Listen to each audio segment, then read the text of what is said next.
lo que se llama conciencia de error. Entonces, bueno, una de las cosas que fuimos aprendiendo es la premisa de esa unidad y consistía en llevar una estrategia adelante. Es decir, el equipo tenía que tener una línea de trabajo. Y lo que fuimos aprendiendo, y ahora todos comprenden más, porque después que nosotros salimos, todo el mundo empezó a hablar de Los Ángeles, todo el mundo. Cuando nosotros empezamos, muy poca gente hablaba de Los Ángeles, y menos de los elementales. Entonces, la unidad que nosotros proponemos, primeramente que cada uno se vaya uniendo a sí mismo, se quiera a sí mismo. Como dice la Biblia, ama a tu prójimo como a ti mismo. Empezar a trabajar aquello que tenemos que trabajar cada uno. Y después empezar a reunirnos con ese reino, porque es como volver al plan divino original, que se perdió. Tenemos que pensar y tenemos que relajar ese yo fuerte que tenemos de la personalidad, de que hemos pecado en el sentido de otras cosas, o de lo que pasó en tanto tiempo. Hemos descendido. Ahora tenemos que volver a encontrar esa fuente. Y qué mejor que encontrarla con los ángeles, con los elementales, que son los que nos nutren, nos dan de comer, son los que le dan esa fuerza. Y entrando ya en tema, las hadas, por ejemplo, o los elementales, tienen un amor algo distinto al humano. Ellos buscan poder, pero van a ver con qué pureza buscan ese poder para ayudar a la humanidad, para ayudar a la Tierra. Van a aprender en todo esto los conceptos, o cómo se aman ellos.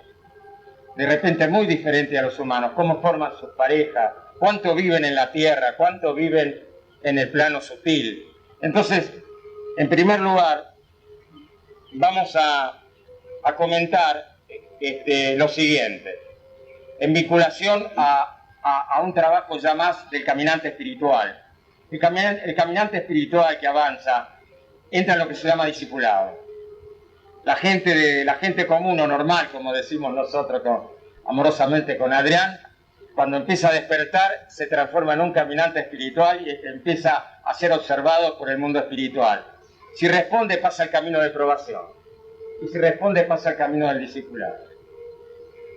Uno de los principales cometidos de los asramas de la jerarquía, los asramas son núcleos espirituales que pueden darse en el mundo espiritual y que pueden darse en el plano físico. Cuando nosotros hacemos un trabajo de tipo esotérico, lo llamamos asrama crístico. Es decir, nuestra modalidad en el grupo ha tenido una estrategia, una metodología y un verbo. Y cuidamos mucho el verbo, no solamente de no decir malas palabras, sino de trabajar con propiedad en la palabra. O sea, pasar en las ramas desde el lado oculto esotérico a ser una rama crístico. ¿Cierto? Hoy, si se quiere, vamos a compartir una rama acá. Entonces, uno de los principales cometidos de los asramas de la jerarquía, que son los maestros, que es el gobierno interno del mundo, en relación con los discípulos mundiales, de la cual acá hay unos cuantos, incuestionablemente, de esta era de transición que estamos viviendo, es prepararlos para establecer contacto consciente con el reino débico. Fíjense qué importante. Esto forma parte de una cantidad de trabajo que tenemos que realizar. Este reino, el débico, el de los devas, es más o menos la evolución de las hadas, después van a ver. Este reino en sus infinitas gradaciones abarca estados de evolución que se extienden desde las pequeñas criaturas que viven en los elementos de la naturaleza, como van a ver, que se llaman los minutes, que miden apenas algunos milímetros, son elementales. Esas pequeñas criaturas que viven en los elementos de la naturaleza y constituyen las cualidades características del fuego, del agua, del aire y de la tierra, y de los distintos éteres del plano físico, hasta los más exaltados arcángeles. Es decir, tenemos una evolución que va desde pequeños elementales chiquitos, que va paralela al reino humano, no es la misma evolución. El ser humano tiene otra evolución, son dos evoluciones paralelas, pero que convergen en la evolución de este sistema planetario y fundamentalmente del planeta Tierra. Si el reino débico evoluciona hacia el arcángel, y el reino humano evoluciona hacia el Elohim. Esta es la diferencia. Este reino, en sus infinitas gradaciones, abarca, bueno, hasta llegar hasta los arcángeles de categoría similar. En lo que a evolución espiritual se refiere, a la de los propios logos creadores. Logo es un dios. Por ejemplo, Buda es un logo. El Cristo cósmico es un logo. Son dioses, pequeños dioses. En esta inmensa escalera de Jacob, la escalera de Jacob no se consigue, pero es una escalera que estudiaban los ocultistas hace mucho tiempo, que es la evolución hacia el mundo espiritual. En la escalera de Jacob, simbólicamente hablando, por la que ascienden y descienden los ángeles ascienden y descienden por la escalera de Jacob.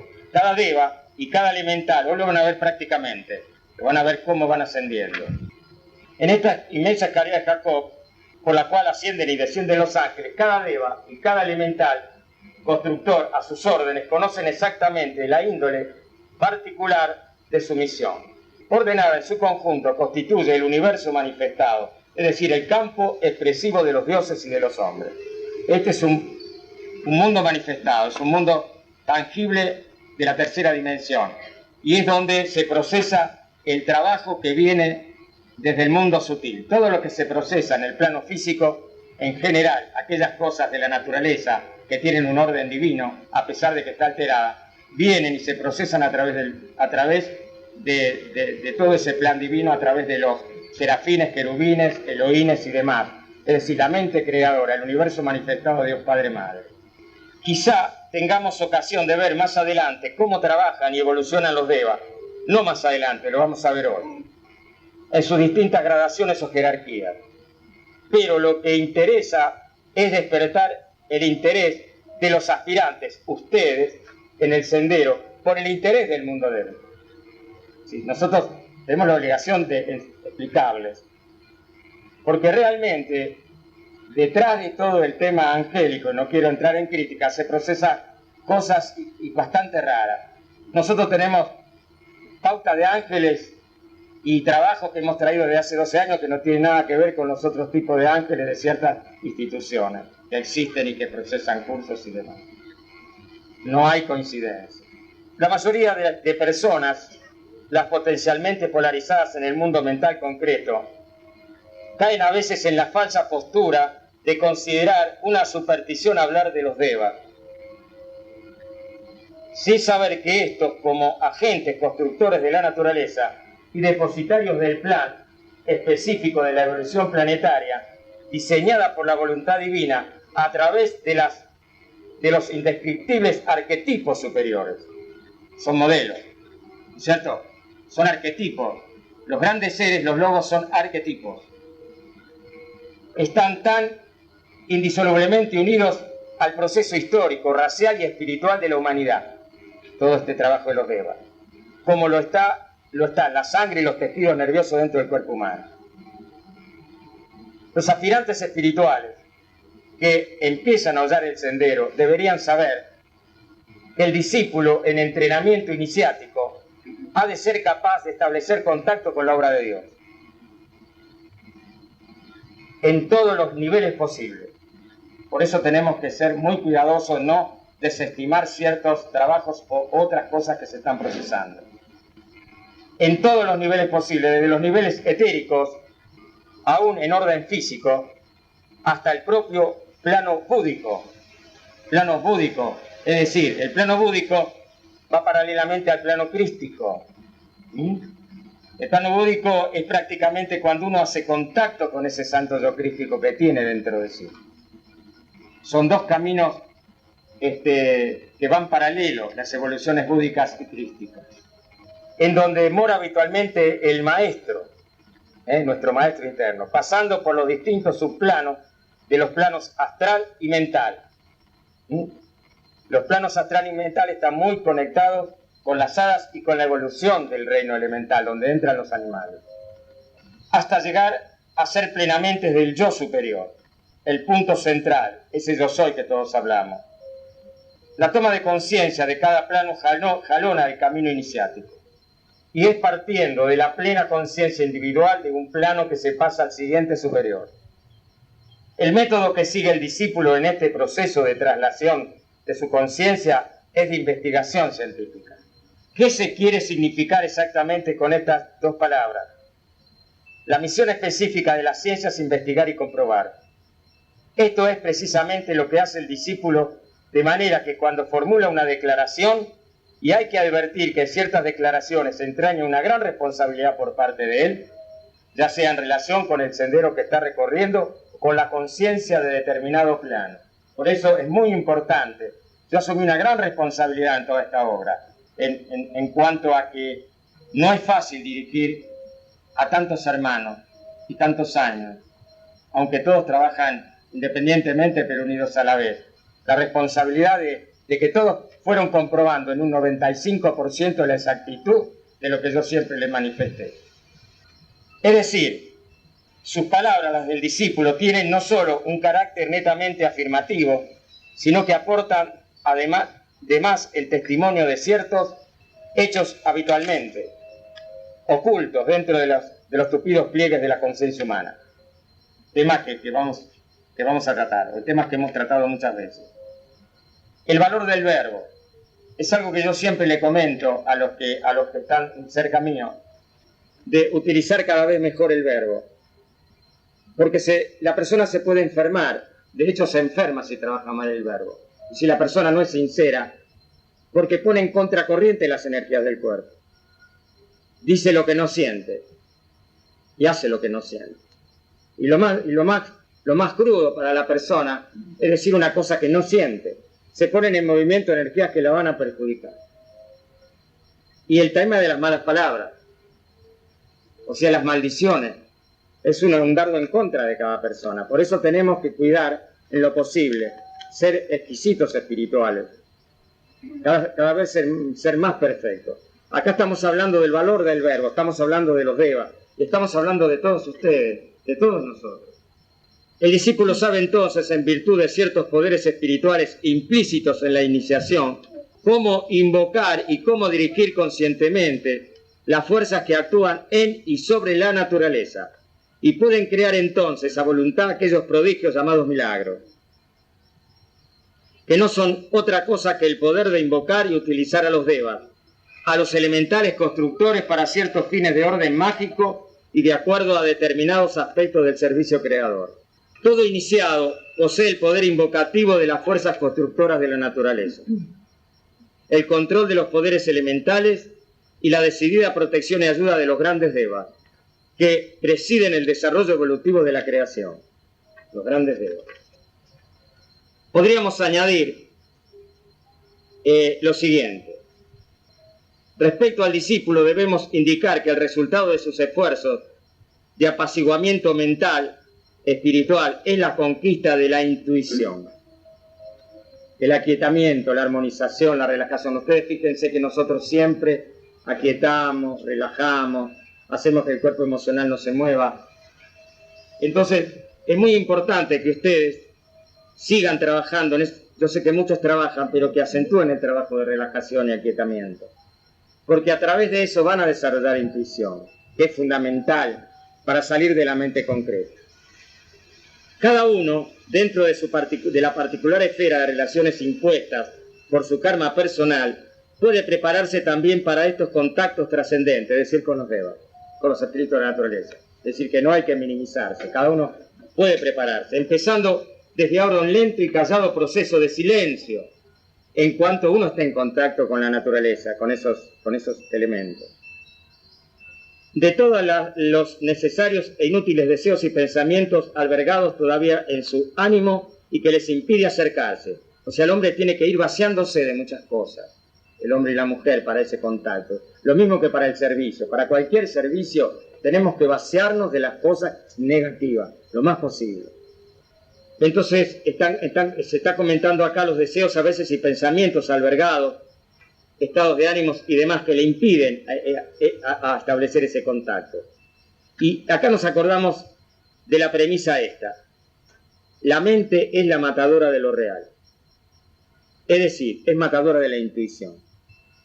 La mente concreta. Nosotros cuando desarrollamos la intuición, la percepción, empezamos a tomar el contacto real. Nosotros solamente vemos una pequeña parte de la creación, un plano tridimensional. el señor Sanat Kumara está en la 19 dimensión. Fíjense entonces ustedes el camino que tenemos que tener. Los maestros, Saint Germain y demás, estarían alrededor de la 10ª dimensión.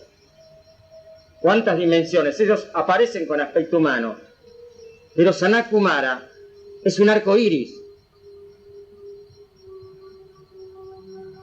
Lo que como tiene que tener contacto con la 4ª dimensión, aparece con un cuerpo físico. Lo crean a voluntad, a través de las partículas cósmicas. La mente es entonces la matadora real. Analícenlo después ustedes. Es decir, de la intuición. Pues nuestra mente concreta o inferior a la que se refiere concretamente este axioma es constantemente un hervidero de pensamientos, conceptos figurativos y opiniones contradictorias que impiden entrar en la suave quietud de la vida espiritual.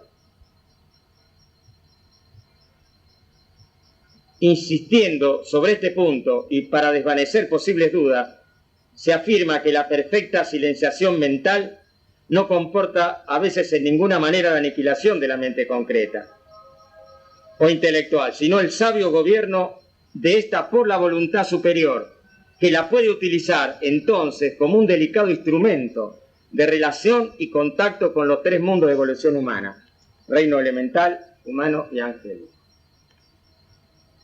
Debemos decir, para estímulo de algunos estudiantes, que la misión especial de ciertos devas, denominados en lenguaje místico los devas del silencio o los ángeles del silencio, es sensibilizar las mentes de los hombres para hacerles receptibles al silencio espiritual y a la voz infinita de la naturaleza. Los hombres enseñados por tales devas aprecian en todas las cosas de la vida, aún en las más sencillas e insignificantes, una vida interior palpitante que está dando su mensaje de amor divino. En edades pasadas, de la que la historia no guarda noción, los devas vivían junto a los hombres, en el seno de las primitivas humanidades, enseñándoles el arte de vivir, de moverse y de relacionarse. Ellos enseñaron a aquellos instintivos seres, que más tarde serían hombres, las primeras verdades respecto a la naturaleza, desde el culto al sol, fuente de vida, hasta el conocimiento del fuego que caracterizó una etapa definida dentro del proceso evolutivo de la humanidad.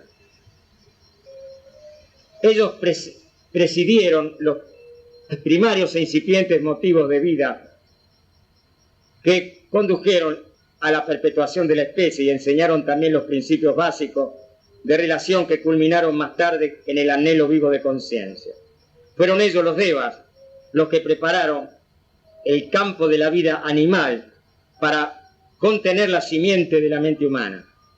Y fueron los ángeles solares, estos misteriosos testigos de la luz, de los que tan poco sabemos, los que infundieron el aliento de su propia vida y conciencia en el ser instintivo animal a través de la gloria inmarcesible de la mente.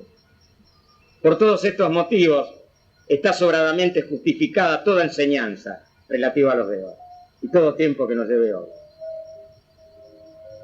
Su consustancial relación con el reino humano, su participación constante en la evolución espiritual del hombre y de las sociedades humanas, determina un eje fatal de relación a través del cual gira indisolublemente unidas la evolución humana y débil. Vamos a comenzar entonces el trabajo instructivo.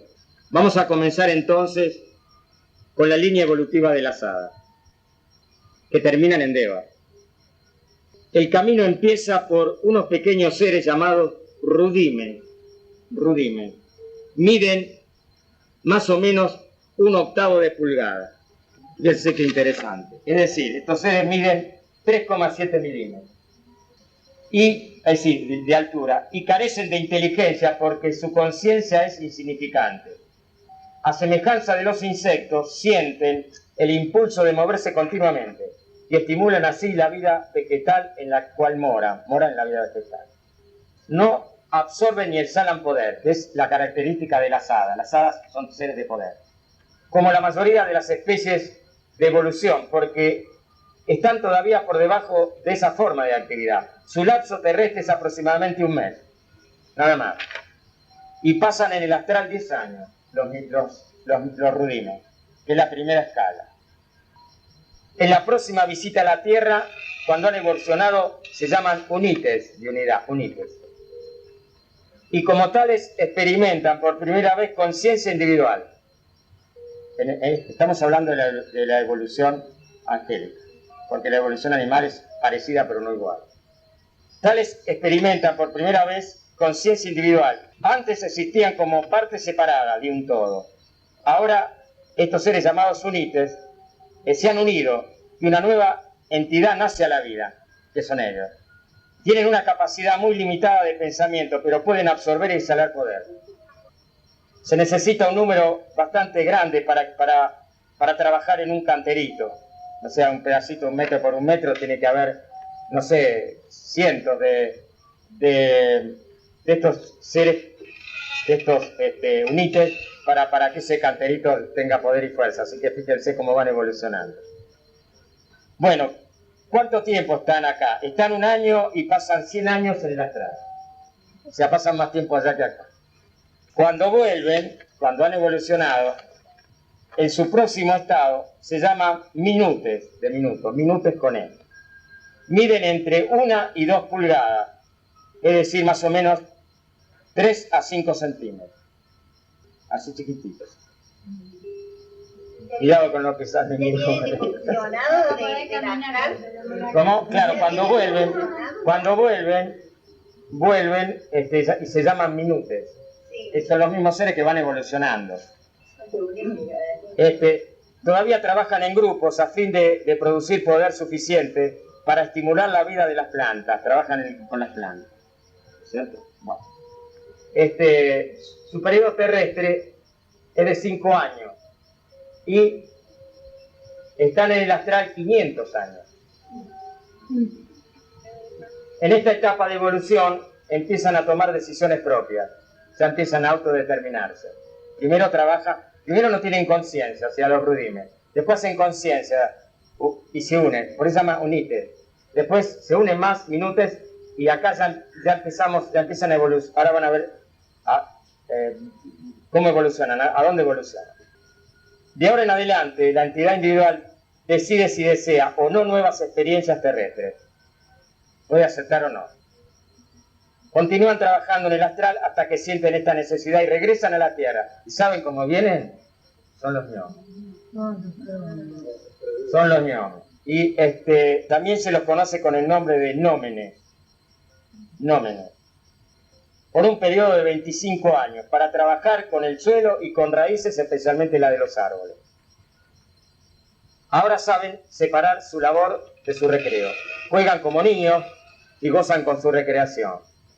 Les gusta imitar las acciones y los objetos que observan a su alrededor, tales como canastas para compras, llenas de paquetes, sombreros, similares a los que han visto usar a las mujeres. Ellos imitan todo y hacen esos sombreros. Por eso lo que el otro día nosotros vimos es correcto. Ellos nos nos están imitando, nos imitan todo lo que llevamos. Estos placeres sencillos les divierten enormemente, se ponen muy contentos. Realizan actos con fingida solemnidad, como si fueran parte de sus tareas normales. El próximo peldaño de la escala ádica corresponde a los elfines, elfos o duendes. Ellos son los que dirigen a los primeros. Después lo vamos a ver más adelante. Son los elfos y duendes que conocemos. Después de 500 años de permanencia en el astral, ¿no es cierto? Bueno, después, los elfos por lo general trabajan alejados de la humanidad. O sea, parece ser que están así con la humanidad, ¿no? Por eso estamos invocando el perdón. Los elfos se alejan un poco. En los claros van a los bosques, a las montañas y en páramos o pastos comunales. Ahí hay muchos elfos. Presumo que el Uritorco debe estar lleno de él. En este grado de desarrollo aprenden a guiar a los minutes, acá está, unites, los guían a los chiquititos. Entonces, bueno, los gnomos permanecen 25 años y 750 o más en el astral, los gnomos. Para controlar a los minutes y unites, levantan barreras de poder a través de las cuales esas pequeñas entidades no pueden pasar. Así se los orienta a permanecer en un cierto radio para ejecutar su trabajo. porque se dispersan, parece ser que se dispersan, entonces ponen una barrera. Los sunites, además, los siguen a los elfos y los minutes. Los siguen a los elfos a fin de permanecer dentro de su esfera de poder, dentro de su aura. De este modo, los elfines pueden guiarlos a voluntad, que son los elfos. Los elfos gozan con sus juegos. Los clarividentes los ven ejecutando danzas, bailan, hacen danzas. O persiguiéndose y derribándose con como hacen los gatos y perros, que se empujan y se caen, ¿no? Los elfos hacen lo mismo. Varían en tamaño como los gnomos.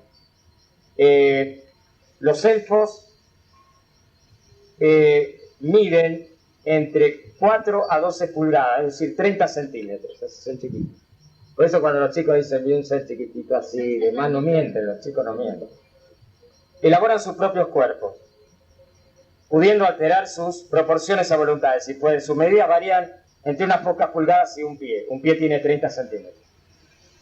Después de un periodo terrestre de 50 años retornan al astral. ¿Cuánto están en el astral?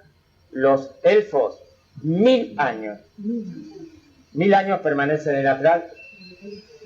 Sí, 1000 años terrestres, estamos en términos terrestres. O sea que están muy poco en la Tierra, están mucho más preparándose para volver. Durante esta estancia en el astral, gradualmente se van transformando en hadas, mejorando su aspecto, es decir, que allá evolucionan también. Y progresan mentalmente. Los elfos terrestres casi siempre son de sexo masculino. Ahora vienen las cosas lindas. Todo es lindo, pero ahora viene lo más lindo. Para que aprendamos a amar de otra manera, como se llama ellos. Los elfos terrestres casi siempre son de sexo masculino, aunque lo más joven puede ser de cualquier sexo, los más jóvenes. Lo mismo que en la raza humana, los varones son más aventureros. Entonces, se las pican. Entonces, pero se van a trabajar. Entonces, pero, ¿saben lo que hacen? No se van a los boliches, se van a trabajar con el fuego.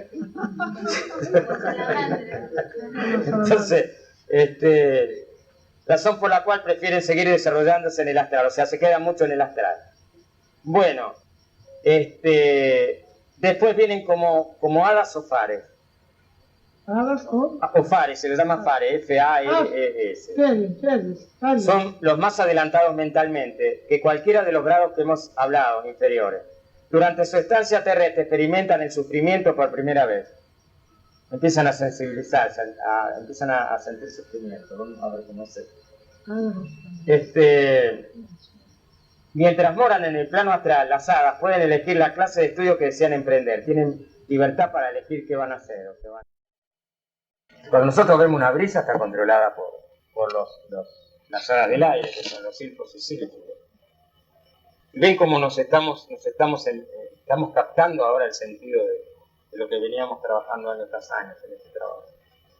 Bueno, pueden estudiar composición cromática. El color es muy importante en la creación, puesto que el color desempeña un papel muy importante también en la vida terrestre y en magnitud creciente en los planos superiores. En la Tierra cada objeto tiene su particular color. Cuando el hada ha elegido su tipo de trabajo, ingresa a una casa de estudio para especializarse en una tarea o en un ramo. Una vez adquirido cierto conocimiento, las ensaya en el plano astral, combinando estudio y trabajo. Así acrecienta el conocimiento teórico y la experiencia práctica al mismo tiempo. A menudo pasan miles de años antes de ponerse a prueba, afrontando la dificultad del plano terrestre. Por eso ustedes se van dando cuenta por qué. Bueno, las hadas están 100 años en la Tierra y 5000 en el astral. 5000. Más que el hombre, entonces. Claro, y empiezan a trabajar, entre otras cosas, en todas estas maestrías que van adquiriendo con los elementos. Al principio se desempeñan indistintamente como con cualquiera de ellos, o sea, pueden trabajar con fuego, con aire, con agua, infundiéndoles poder, guiándolos, pero más tarde pueden elegir a cuál de los tres desean dedicarse, porque tienen que especializarse al final. Y bueno, todo esto a ellas les exige una gran energía y un desarrollo de la inteligencia. Ellas también van desarrollando intuición e inteligencia. Bueno, y acá nosotros entramos en ondinas y triloes, pero se llaman undinis femenino y guayinis masculino. Es decir, que los undinis serían las ondinas, que tanto hemos visto en los cuentos de chicos. Los triloes, que son la pareja, el elemento masculino son los guayinis. Son de gran belleza, enorme belleza. Hay en esta actividad más undinis que guayinis. Hay más mujeres, más polaridad femenina. Tenemos que hablar de polaridad femenina. Por la razón, bueno, que también los varones también, también son más aventureros también, como en el caso anterior. Los guayinis. Sí, entonces, Voy a llamar guaminis, guaminis. claro.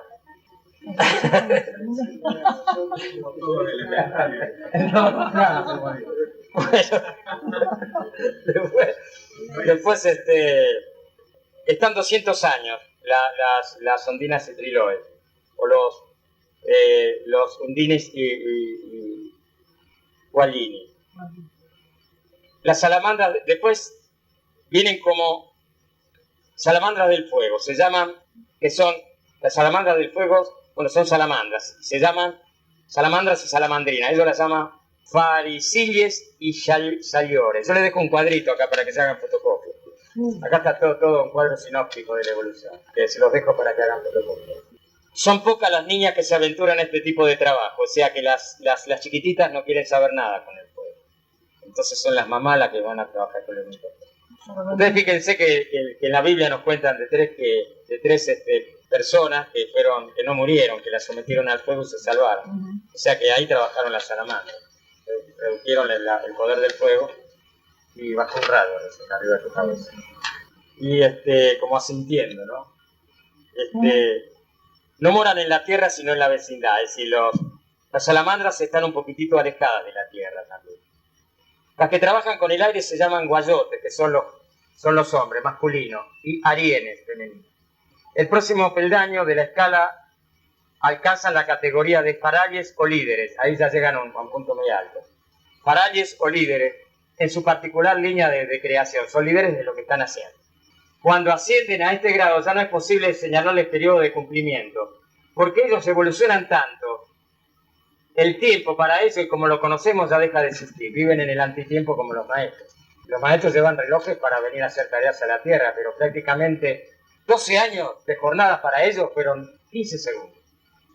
O sea, cuando nosotros pasamos a los mundos espirituales, de repente hay gente, los durmientes, que quedan tirados o que quedaban tirados en los bajos astrales. Se despertaban, tenían la sensación de haber estado 3, 4 años, estaban 200 años. Y ahí, en mi libro, Los contactos extraterrestres han comenzado, que muy poquitos lo tienen, del año 77, yo cuento el caso de uno de los profetas. A uno de los profetas lo llevaron. Y estuvo 32 años, cuando pensó que eran minutos. Está la mención bíblica y todo, el libro de los años del 77. Hubo contactos extraterrestres, o mejor dicho, contactos con seres de la luz. El contacto de Jonás de la ballena es la nave de Orfeo Angelucci, es la nave que hemos visto muchos a 200 metros, a 40 centímetros del cielo, que es una nave celestial, la nave que tuvo Jonás. Ezequiel tuvo contacto. En la Biblia es una cantidad enorme de antecedentes, de contactos cósmicos con nave de luz. Y bueno, ni que hablar del profeta Isaías, de Elías. Elías subió, porque lo protegieron por los sacerdotes de Baal que lo querían matar a Elías. Bueno, seguimos adelante. Por encima de los farales están los aspírites de aspirina, quienes controlan varios elementos a la vez, como ser agua, color, curación. Es decir, los aspirites son aparentemente curadores o maestros en curación. Hoy ya estamos hablando de los líderes o maestros, ¿no? Vamos a ver cómo sigue esta escala. Luego vienen los Iarus, un peldaño más arriba, y los Ra-Arus, y por encima de ellos aquel a quien todos veneramos, el Deva. El Deva ya es el Sumo, es el que ya va a tener una localidad, va a ser el Deva de todas las higueras, o el otro Deva se dedica a todos los olivos, y así son los que dirigen todo el proceso en cuanto se refiere en el caso de los Deva que van a trabajar con los frutos y las plantas. Ahora regresaremos al pie de la escala. Dice, los budismos trabajan en grupos de varios miles, los chiquititos. Tienen forma dentro de nuestro concepto. Las hadas expertas en labor, las hadas trabajan mucho en el plano mental también. Son expertas en elaborar pelsiformas en el plano astral y los visten en forma. Dan y reciben poder. Los sunites pueden elegir miembros del grupo hacia los que sienten una gran atracción y con ellos intercambian poder. Todavía no son incapaces de amor sexual los sunites cuando son chiquititos. No son capaces. No. Acá vamos a entrar en... Los minutes ya son capaces de discernimiento sexual. Después ustedes va a estar grabado esto y pueden después seguir el cuadrito. Y así van creciendo.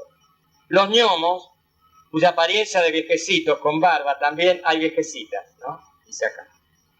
Bueno, nosotros ya lo conocemos. Solo exteriorizan una pequeña parte de su conciencia potencial. Los gnomos todavía no tienen gran potencia. En realidad son espíritus jóvenes los gnomos. Por eso, si se los provoca, son vengativos. Por ejemplo, si se tala un árbol, se lo estaba contando el día esta tarde, pero no sabe el final.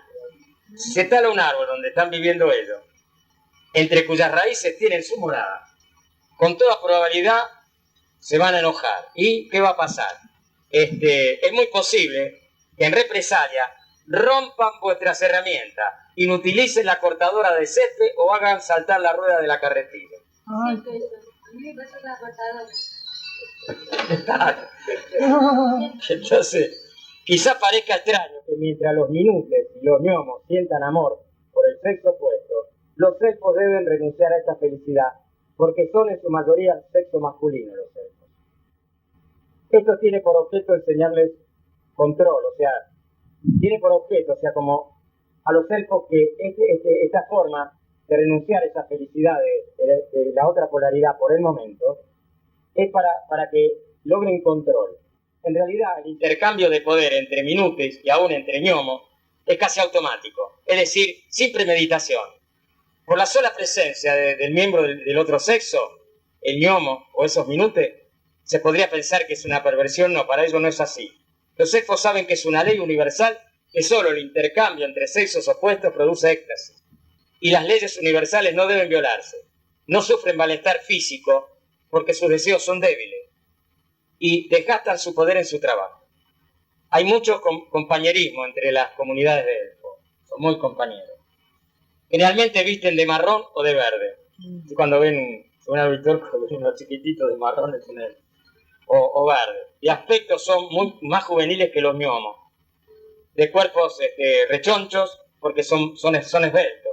También son más bondadosos, son muy buenos los elfos que los gnomos, pero son traviesos. En cualquier momento podemos ser víctimas de alguna de sus jugarretas. Su trabajo carece de complicaciones, pero han puesto el pie en el camino del esfuerzo personal.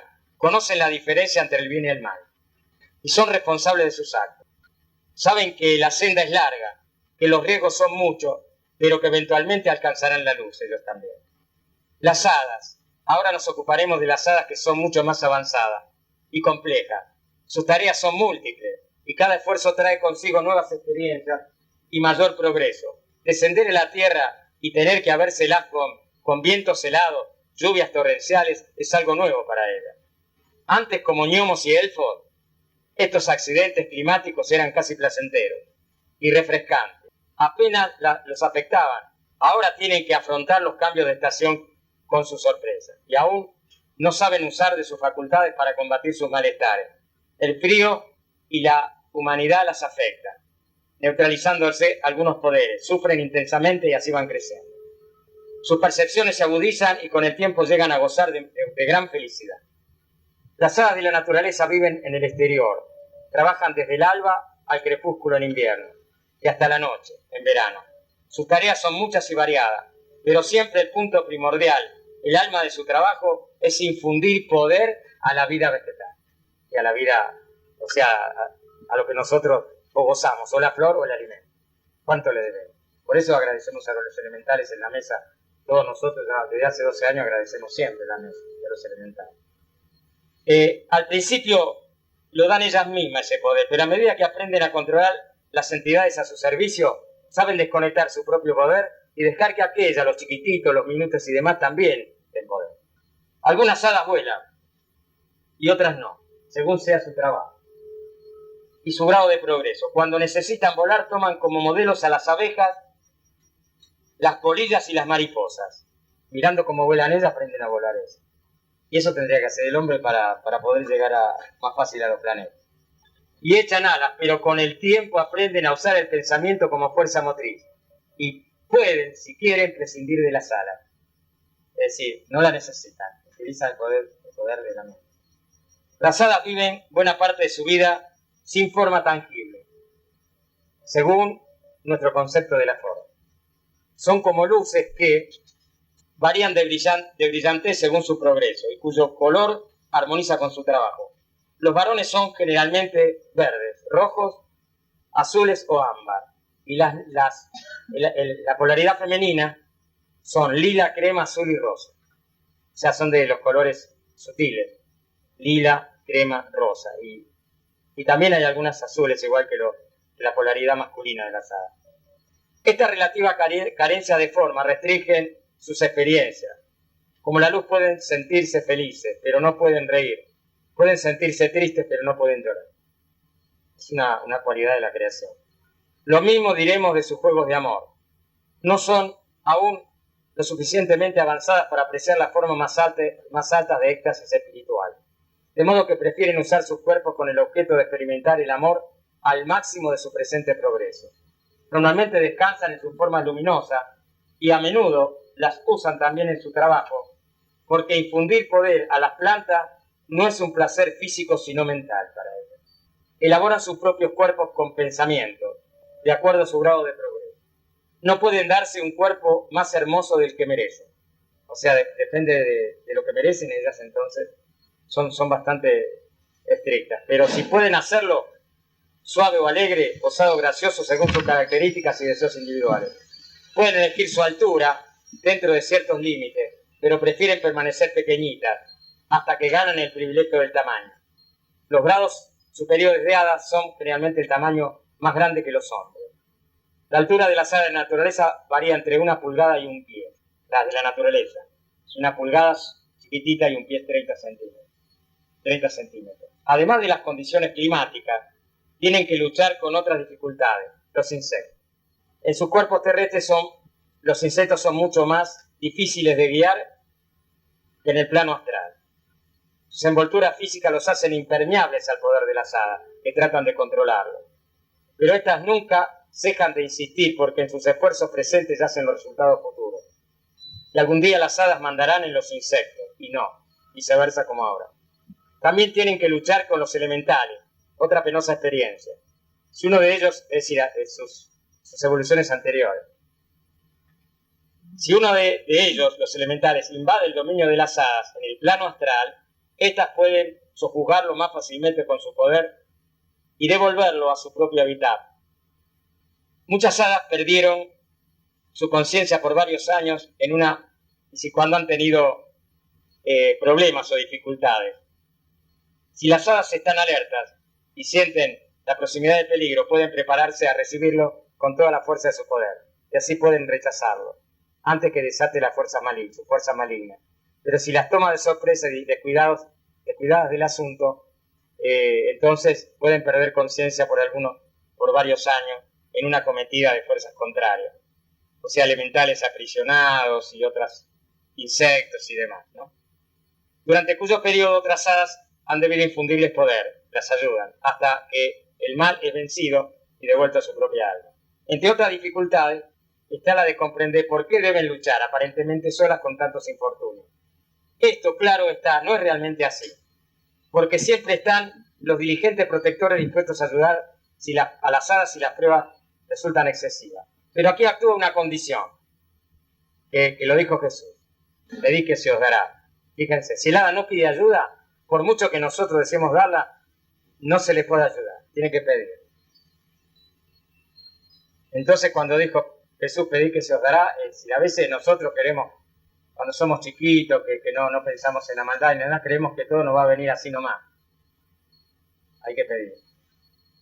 A veces no ha resultado porque cuando uno es mudo no se lo escucha. Si el hada no pide ayuda, por mucho, entonces no se la puede ayudar. En el plano astral, una pequeña señal de peligro atrae protectores visibles, pero en la tierra, nuestros auxiliares son invisibles. Siempre acuden seres deseosos de proteger a las hadas y a nosotros, si los amamos. Pero es más difícil apreciar esa ayuda cuando no se los ve. Las hadas bajan a la tierra con conocimientos especializados en alguna rama de la naturaleza. Pueden elegir la especialidad de su preferencia, ya sean árboles, flores o plantas. Los varones suelen tomar las tareas más arriesgadas entre los arbustos, aunque a las hadas, a las más chicas, les agrada trajinar con los arbustos también. Pero antes han de dedicar unos 30 años a sus pupilos en el astral, si tienen también alumnos. Las hadas son sus pupilos, también les enseñan. Después de unos 20 años se las traslada a un jardín rural, todavía alejado del poblado, si las van acercando despacito a la humanidad también. Y del bullicio del tráfico. Fíjense que entonces las hadas que trabajan en las grandes ciudades son muy experimentadas, con mucha fuerza. Y van acercando a la proximidad del hombre y aprenden a neutralizar sus vibraciones. Porque aparte de todo lo que del frío, la lluvia y los insectos, tienen que neutralizar las vibraciones destructivas de la mente del ser humano. El próximo paso es su mudanza a un pueblo, donde hay más gente y más ruido. Después de otros 20 años, serán enviadas a los aledaños de una ciudad y finalmente a la ciudad donde les toca actuar. Al principio cada cambio trae nuevos temores y molestias, pero una vez aclimatadas a nuevas condiciones, la satisfacción de haber vencido todas estas dificultades se traduce en una gran felicidad para ellos. Es como para nosotros, el camino interno es un camino de felicidad. Y si no hay escollo, no hay crecimiento. Siempre tiene que haber algún traspié, por alguna razón, porque son las pruebas de fortalecer el alma. Por eso la gente que tiene controlado el tema material tiene lo que yo llamo equilibrio de la personalidad. No está pasando nada, pero cuando se le cayó uno de esos valores, perdió. Se murió. No se preparó espiritualmente. Lo importante es tener equilibrio en la carencia, en las dificultades. Porque es muy fácil hablar de espiritualidad cuando está todo servido. Lo difícil es espiritualidad cuando como a muchos chelas, como a muchos de nosotros, nos ha pesado muchas veces el tema concreto. Y bueno, las hadas es igual que nosotros, siente una gran felicidad cuando han llegado a la ciudad, cuando pueden estar al lado del hombre. El poder es todo para el trabajo de las hadas. Trabajo, alimento, bebida, recreación, amor. Dar y recibir poder en sus diversas formas. Constituye su vida entera. Hay muchas maneras de trocar poder en sus manifestaciones amorosas. Las uniones entre hadas no siguen las mismas normas que los humanos. Las uniones entre hadas, el matrimonio para estos es a menudo un asunto, o sea que dicen que para el humano es un asunto de conveniencia. El hombre busca satisfacción material y quien cuide de él y de su hogar y de sus hijos. La mujer busca seguridad y por ella enajena su libertad y el derecho de amar. Ninguna de estas razones existen en las esferas superiores al plano físico, en las hadas. En ellas, los seres son libres para elegir al ser amado, con quien desean intercambiar poder. Ustedes vieron que en el pasado se pagaba la dote y se elegía a la mujer. Las mujeres son esclavas. Ellos nos hacen ver, esto es lo importante, esto es lo medular de lo que estamos recibiendo hoy.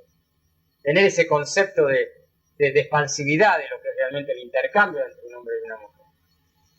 Más allá del aspecto material. Un hombre, cuando nosotros nos reunimos, y yo se lo expliqué a Pablo y a la gente de Buenos Aires 1000 veces, estamos intercambiando cosas tremendas entre nosotros, porque somos seres que nos estamos correspondiendo.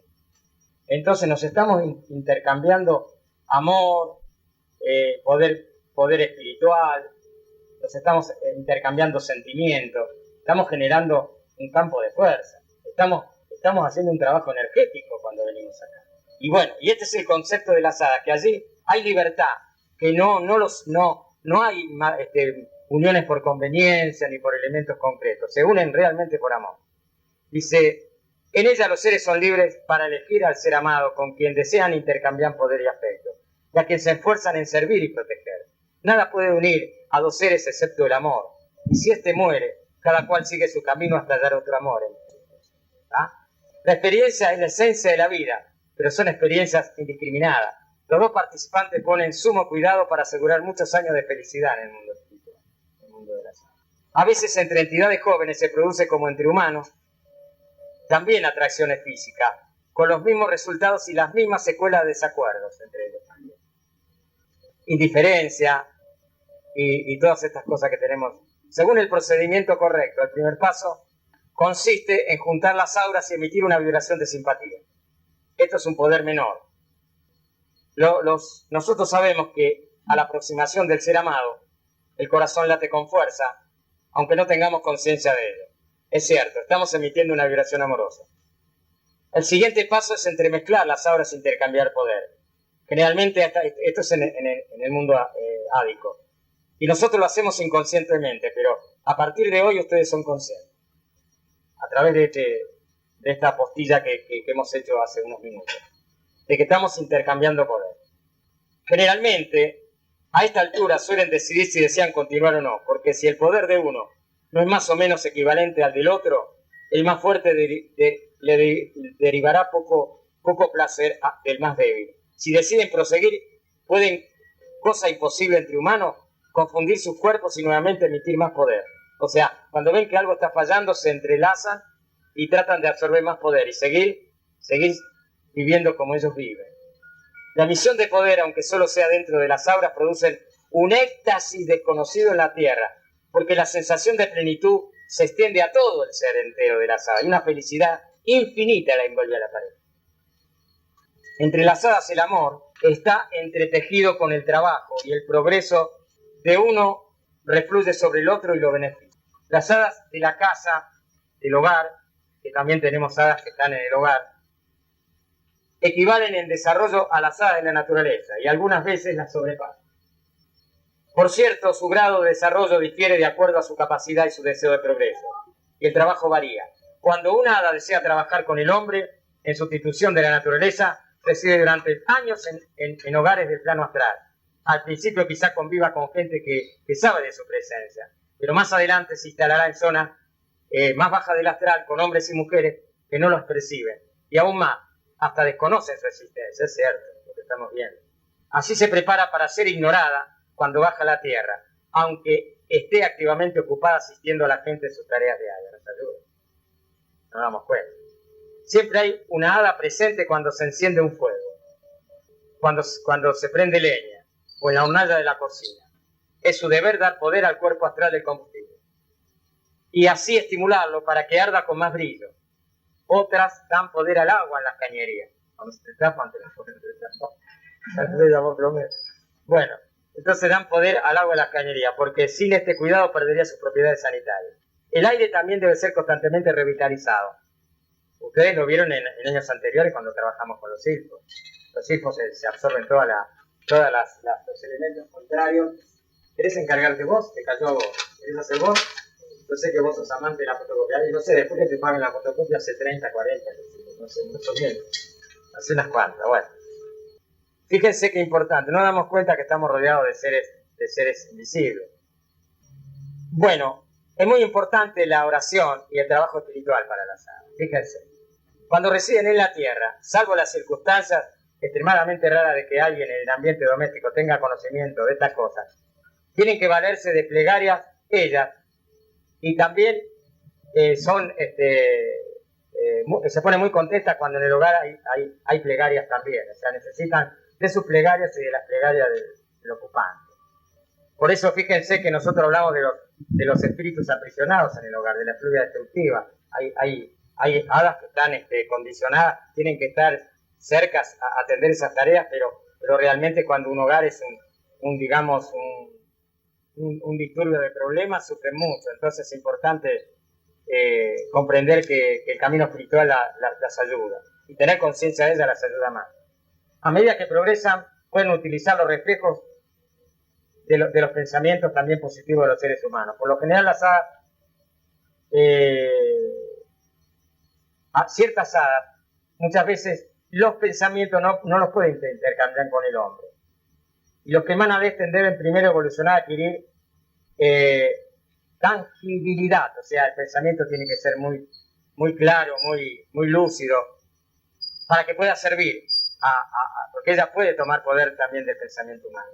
No hay un periodo fijo entre el nacimiento de un pensamiento y el momento en que esté bastante maduro para poder ser incluido en su pensiforma. Así que ya hacen formas pensamiento. Término medio puede tomar unos 3 días en tomar un pensamiento de la persona y crear un pensamiento constructivo para alguna tarea de curación o yo no sé, o utilizar algo. Entonces ahí ya los pensamientos alegres las atraen y los pensamientos de presión las rechazan y las perturban.